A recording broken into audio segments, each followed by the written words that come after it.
नमस्कार, सुप्रभात। आप देख रहे हैं खबर दिल्ली और समय हो चला है दिल्ली की 25 बड़ी खबरों को जानने का। इससे पहले यदि आप वीडियो को लाइक नहीं किए हैं तो लाइक कर दीजिए और चैनल को सब्सक्राइब कर लीजिए। तो आइए एक नजर डालते हैं 25 बड़ी खबरों पर फटाफट अंदाज में। दिल्ली वालों को महंगाई का झटका, मेट्रो का किराया बढ़ा, जाने अब कितना देना होगा किराया। जी दिल्ली एनसीआर के लोगों के लिए एक झटका देने वाली खबर सामने आई है। मेट्रो रेल कॉर्पोरेशन ने पूरे 8 साल बाद मेट्रो के किराए में बढ़ोतरी की है। कल यानी 25 अगस्त से किराए में बढ़ोतरी लागू हो गई है। डीएमआरसी ने सभी मेट्रो लाइनों पर किराए में 1 रुपये से 4 रुपये तक की बढ़ोतरी की है। हालांकि एयरपोर्ट एक्सप्रेस लाइन पर यह बढ़ोतरी 1 रुपये से 5 रुपये के बीच है। किराए में बदलाव के बाद दिल्ली मेट्रो का न्यूनतम किराया अब 11 रुपये जबकि अधिकतम 64 रुपये निर्धारित किया गया है। दिल्ली एनसीआर में बारिश से जलभराव, गुरुग्राम में ट्रैफिक जाम, द्वारका में सड़क धंसी। दिल्ली एनसीआर में शनिवार से रुक रुक कर बारिश का सिलसिला जारी है। इससे आम जनजीवन प्रभावित हुआ है। गुरुग्राम में ट्रैफिक जाम लगने से आम लोगों की परेशानी और बढ़ गई है। वहीं द्वारका में सड़क का एक हिस्सा धंस गया, इसके बाद उस हिस्से को सील कर दिया गया। दिल्ली के कई इलाकों में जलभराव की शिकायतें सामने आई है। प्रशासन इनसे निपटने में लगा है। रविवार दोपहर के बाद बारिश थमने से लोगों को राहत मिली थी। हालांकि सोमवार सुबह से बारिश हो रही है, इससे लोगों को आवाजाही में परेशानी हो रही है। सीएम रेखा गुप्ता पर अटैक मामले में बड़ा खुलासा, चाकू से हमला करने की प्लानिंग थी, हमलावर राजेश का दोस्त गिरफ्तार। दिल्ली की सीएम रेखा गुप्ता पर हुए हमले के मामले में दूसरी गिरफ्तारी हो गई है। इस मामले में हमलावर राजेश का दोस्त तहसीन गिरफ्तार किया गया। गिरफ्तार किया गया शख्स राजकोट का रहने वाला राजेश और उसके दोस्त को अब दिल्ली पुलिस कोर्ट में पेश करेगी। बता दें कि दिल्ली पुलिस से बड़ी साजिश के एंगल से मामले की जांच कर रही है। सूत्रों के मुताबिक मुख्यमंत्री पर चाकू से हमला करने की साजिश थी, लेकिन सुरक्षा को देखते हुए सिविल लाइन इलाके में ही आरोपी ने चाकू फेंक दिया। आरोपी दोस्त से भी पूछताछ लगातार जारी है। दिल्ली में एसएससी के खिलाफ छात्रों का आंदोलन, तेज समय के बाद भी डटे रहे प्रदर्शनकारी, 44 छात्र हिरासत में। जय कर्मचारी चयन आयोग यानी कि एसएससी के खिलाफ छात्र महाआंदोलन के बैनर तले हजारों छात्र और शिक्षक दिल्ली के रामलीला मैदान में रविवार को प्रदर्शन किया। अभ्यर्थियों का यह प्रदर्शन एसएससी परीक्षा में गड़बड़ियों को लेकर हो रहा है। इस दौरान दिए गए समय के बाद भी प्रदर्शन स्थल पर मौजूद लगभग 100 प्रदर्शनकारियों में से 44 को हिरासत में लिया गया। बताया जा रहा है कि करीब 1500 प्रदर्शनकारी रामलीला मैदान में एकत्र हुए थे, जिनमें से अधिकांश लोग निर्धारित समय के बाद चले गए। हालांकि लगभग 100 प्रदर्शनकारी ऐसे थे जिन्होंने बार बार अनुरोध और चेतावनी दिए जाने के बावजूद मैदान खाली करने से इनकार कर दिया। इसके बाद पुलिस ने कार्रवाई करते हुए इन प्रदर्शनकारियों को वहां से हटाने का प्रयास किया। जब वे नहीं माने तो इनमें से 44 लोगों को हिरासत में ले लिया गया। बाकी प्रदर्शनकारी बाद में चले गए। दिल्ली में फिर जुटे सैकड़ों किसान, महापंचायत में एमएसपी और पुराने केस से वापसी पर होगी चर्चा। संयुक्त किसान मोर्चा द्वारा आयोजित किसान महापंचायत के लिए देश भर से सैकड़ों किसान सोमवार सुबह से ही जंतर मंतर पर पहुंचने लगे। यह महापंचायत पिछले 4 साल में आयोजित होने वाला एक बड़ा आयोजन है, जिसमें किसानों की प्रमुख मांगों पर चर्चा होगी। महापंचायत में मुख्य रूप से 3 मुद्दों पर चर्चा होने की उम्मीद है। पहला, सभी फसलों के लिए न्यूनतम समर्थन मूल्य की कानूनी गारंटी। दूसरा, कृषि, डेयरी, पोल्ट्री और मत्स्य पालन से जुड़े क्षेत्रों को अमेरिका के साथ किसी भी प्रस्तावित समझौते से बाहर रखने की मांग। दिल्ली पुलिस के हाथों में वापस रेखा गुप्ता की सुरक्षा, सरकार ने सीआरपीएफ को हटाया, जाने पूरी खबर।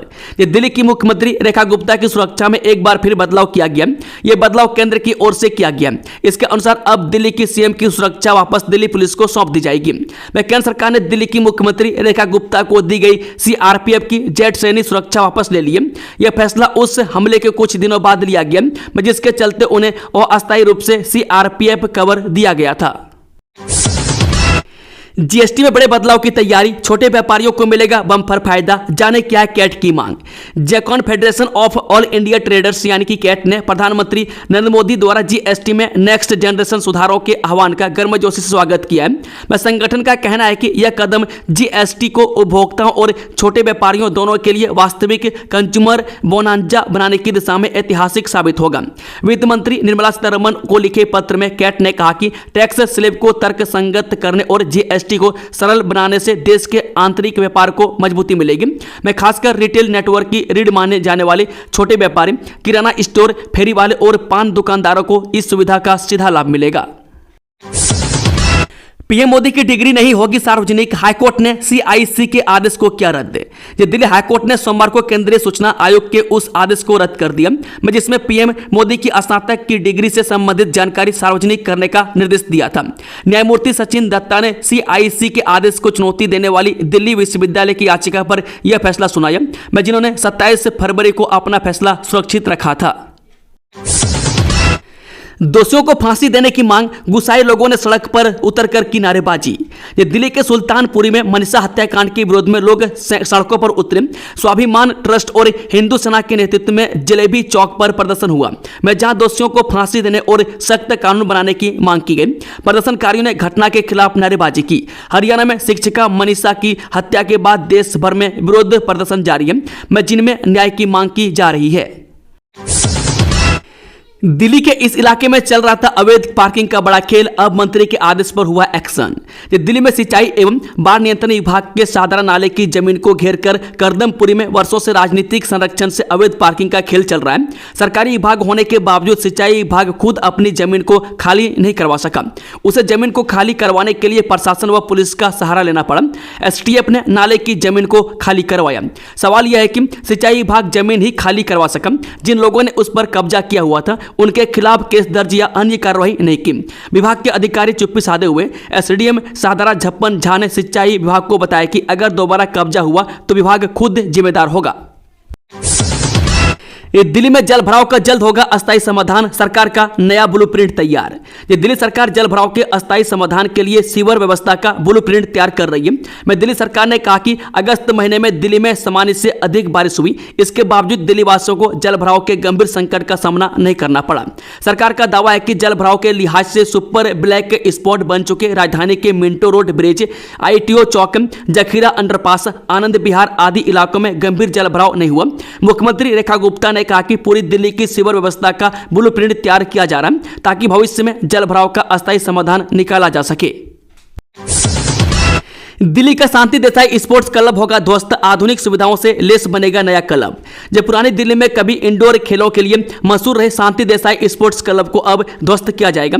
59 साल पुराने इस क्लब को ध्वस्त करने का प्रस्ताव 26 अगस्त को एमसीडी की निर्माण समिति की बैठक में रखा जाएगा।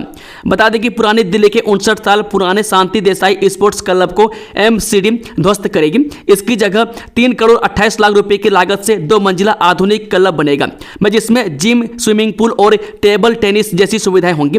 इसका निर्माण 1966 में हुआ था और 2008 में इसका नाम शांति देसाई के नाम पर रखा गया था। यह पुरानी दिल्ली के निवासियों के लिए मनोरंजन का केंद्र बनेगा। बढ़ी हुई फीस का भुगतान न करने पर निजी स्कूल ने 10 बच्चों के नाम काटे, विरोध में आज एकजुट होंगे अभिभावक। जमयूर बिहार फेज 3 स्थित नामी निजी स्कूल पर बढ़ी हुई फीस का भुगतान नहीं करने पर 10 छात्रों के नाम काटने का आरोप लगा। इस संबंध में स्कूल की ओर से अभिभावकों को नोटिस भेजे गए। इसमें 25 अगस्त से बच्चों को स्कूल नहीं भेजने के निर्देश दिए गए। वहीं अभिभावकों ने इसके खिलाफ सोमवार सुबह स्कूल के बाहर प्रदर्शन करने का ऐलान किया था। पत्नी को जिंदा जलाने का आरोपी विपिन 14 दिन की न्यायिक हिरासत में, कहा मैंने नहीं मारा। सिरसा गांव में बुटीक संचालिका पत्नी को जिंदा जलाने का आरोपी पति विपिन भाटी रविवार को पुलिस से मुठभेड़ में गोली लगने से घायल हो गया। मैकासना कोतवाली पुलिस आरोपी को गिरफ्तार करने के बाद उसकी निशानदेही पर ज्वलनशील पदार्थ बरामद करने के लिए सिरसा गाँव गई थी। घायल विपिन को देखने पहुंची उसकी माँ और मामले की आरोपी दया को भी पुलिस ने गिरफ्तार कर लिया। अदालत से विपिन को 14 दिन की न्यायिक हिरासत में भेज दिया गया है। पीएम मोदी की डिग्री से जुड़ी जानकारी नहीं होगी आम, हाईकोर्ट ने खारिज किया सीआईसी का आदेश। दिल्ली उच्च न्यायालय ने सोमवार को केंद्रीय सूचना आयोग के उस आदेश को रद्द कर दिया है जिसमें दिल्ली विश्वविद्यालय यानी कि डीयू को प्रधानमंत्री मोदी की स्नातक की डिग्री से संबंधित जानकारी को सार्वजनिक करने का निर्देश दिया गया था। जस्टिस सचिन दत्ता की अदालत ने सीआईसी के आदेश को चुनौती देने वाली दिल्ली विश्वविद्यालय की याचिका पर यह फैसला सुनाया। पीएम सीएम वाला बिल तो जेपीसी में गया, पर आम आदमी पार्टी वहां से भी क्यों कर लिया किनारा। केंद्र सरकार के लाए पीएम सीएम वाले बिल को जेपीसी में भेजने के बाद भी मामला शांत होता नहीं दिख रहा है। मैं तृणमूल कांग्रेस यानी कि टीएमसी और समाजवादी पार्टी के बाद अब आम आदमी पार्टी ने भी रविवार को यह घोषणा की है कि वह उन 3 विधेयकों की जांच के लिए बनी संयुक्त संसदीय समिति यानी कि जेपीसी में शामिल नहीं होगी। आपने आरोप लगाया कि इन प्रस्तावित कानूनों का मकसद विपक्ष की सरकारों को गिराना है। डूसू चुनाव में 1 लाख के बॉन्ड पर मिल सकती है राहत, सामने आया यह बड़ा अपडेट। ये दिल्ली विश्वविद्यालय छात्र संघ यानी कि डूसू चुनाव में उम्मीदवारी के लिए 1 लाख बॉन्ड भरने की अनिवार्यता पर चुनाव समिति कुछ राहत दे सकती है। इस पर चुनाव समिति विश्वविद्यालय की लीगल टीम से चर्चा कर रही है। वहीं उम्मीद जताई जा रही कि ऐसे छात्र जो 1 लाख नहीं भर सकते लेकिन चुनाव लड़ने के इच्छुक हैं, उन्हें कुछ राहत दी जाएगी, उन्हें छूट दी जा सकती है या वह दूसरे किसी व्यक्ति को गारंटर के तौर पर पेश कर सकते हैं। मैं अभी इस पर अंतिम फैसला होना बाकी है। जल्द इस पर चुनाव समिति एक अधिसूचना जारी कर सकती है। हालांकि इस निर्णय में बाधाएं बहुत है। दिल्ली में एलजी के आदेश के खिलाफ वकीलों की हड़ताल जारी, सड़कों पर जमकर किया विरोध प्रदर्शन। दिल्ली के पुलिस थानों से ही वीडियो कॉन्फ्रेंसिंग के जरिए गवाही देने की अनुमति देने के दिल्ली के उप राज्यपाल के नोटिफिकेशन के खिलाफ वकीलों की ओर से न्यायिक बहिष्कार आज भी जारी है। आज दिल्ली के कड़कड़डुम्मा कोर्ट में पुलिस वालों और सरकारी वकीलों को कोर्ट में प्रवेश करने से रोक दिया गया। मैं दिल्ली के वकीलों की ओर से यह न्यायिक बहिष्कार का आज तीसरा दिन है। इसी के तहत कड़कड़डुम्मा जिला अदालत परिसर के बाहर वकीलों का आक्रोश खुलकर सामने दिखा, जहां काम बंद कर और सड़क जाम कर वकीलों ने एलजी के खिलाफ नारेबाजी की। वकीलों ने साफ कर दिया कि यह आंदोलन तब तक चलेगा जब तक उनकी मांगों को नहीं मानी जाती।